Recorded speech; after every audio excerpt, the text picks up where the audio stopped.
Tonight, those storms causing power outages all over the southern tier. Some people still without power tonight. But take a look at this outage map here. This is showing from about Owego to Hancock, and you can see that there are about 1,300 customers still without power in the area. Right down the road down there where the car came off the exit ramp, and right here you'll see these two stakes. That is actually from a sign off the side of the road. And if you follow this with me, there are all of these skid marks and these tire tracks that show the path of the car, but along the way, look at that road sign right there in the middle of the ground, taken out as that car came off the exit ramp. These flimsy single-use plastic bags are out, and Wegmans is switching to reusable bags, which are here to stay for good. And those flight simulators, all created by Link, help pilots like Pat take to the skies. This is a map that's been made by 538, and what they've done in this map is they've simulated the outcome of November's general election 40,000 times. And this map shows about 100 of those outcomes to give you an idea of what could happen this election. And you can't fool these cameras. They've actually already captured our license plate, and they'll be sending that to law enforcement, where you can face fines and even get points on your license. And that fire raging for more than 3 hours, and fire officials tell me that the material of the building made it a little more difficult.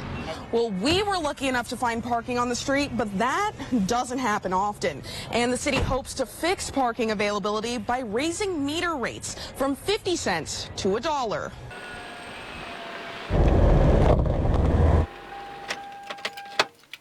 When you get home at the end of the long day, do you ever wonder just how many items you touch? First, you gather your things and head to your house. On the way, you check the mail, come in the front door and set down your stuff. Throw your keys on the counter, sit down and take your shoes off. Grab the remote, turn on the TV. In just a matter of minutes, I've already touched nearly a dozen things.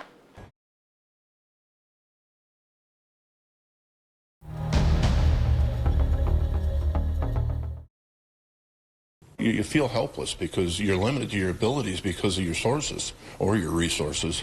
If you look around East Branch, there's one thing you won't see: fire hydrants. And if there's a structure fire, officials have to get water from the Delaware River. We set a pumper in there to fill the tankers, and then we shuttle the water back and forth to the scene. But fires spread quickly, and when the fire broke out at East Branch Harvard United Methodist Church, firefighters were racing against the clock. Oh, it's terribly frustrating. Take a look at this map. The church located right down the street from the fire department, but firefighters had to go a mile out of the way to get the water just to haul it back to the scene.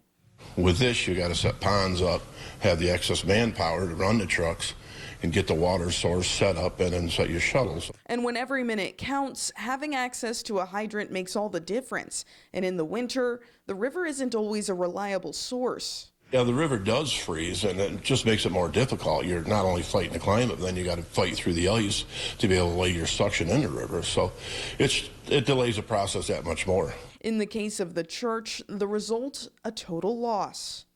But if you don't get it knocked down to where you can control it enough for surrounding departments to come with other tankers, then you're right back at square one. It's going to ignite and stay ignited. In East Branch, Katie Jones, 12 News.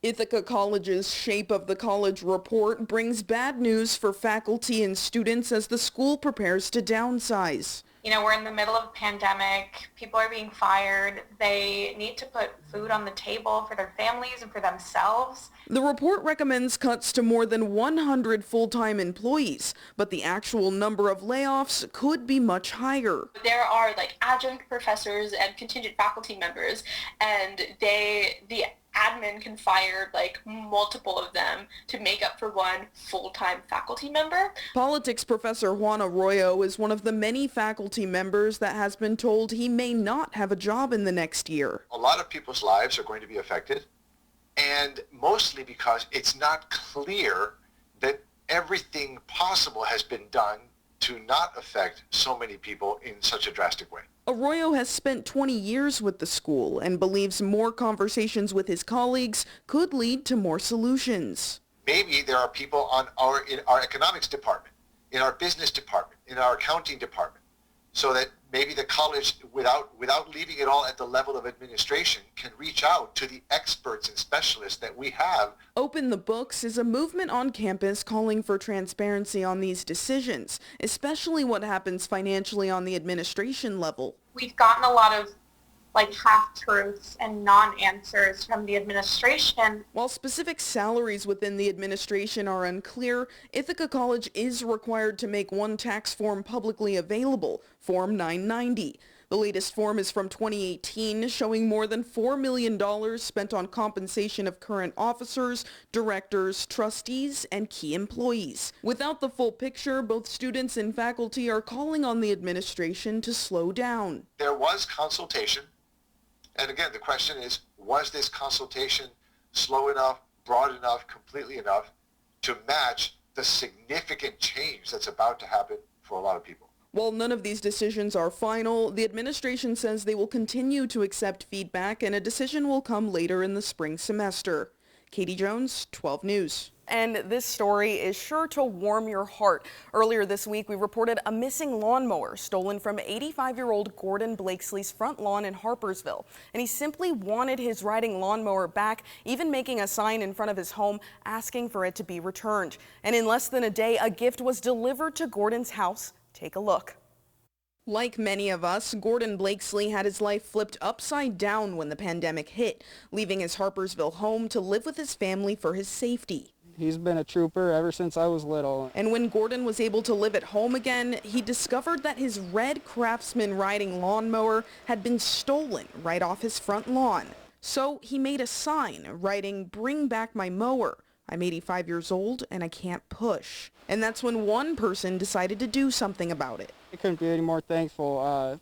And with everything going on, I mean, I know he's happier than happy to have a mower back. An anonymous donor bought Gordon a new lawnmower, having it delivered by the Broome County Sheriff's Office. It's got some new upgrades to it that's a lot better than my old one. And Gordon was ready to take it for a spin. Thank you. What else can I say? I really appreciate it. Because this isn't just a lawnmower for Gordon. It's his chance to have his own independence back. Gets me out, gets fresh air, and gets me some exercise. That's the main thing. You sit in there and you don't last long. The kind actions of one stranger turning a wrong into a right. Yeah, there's still some good people out there. And if you're wondering, Gordon is putting that lawnmower under lock and key, even having some security cameras installed to ensure his mower is never stolen again.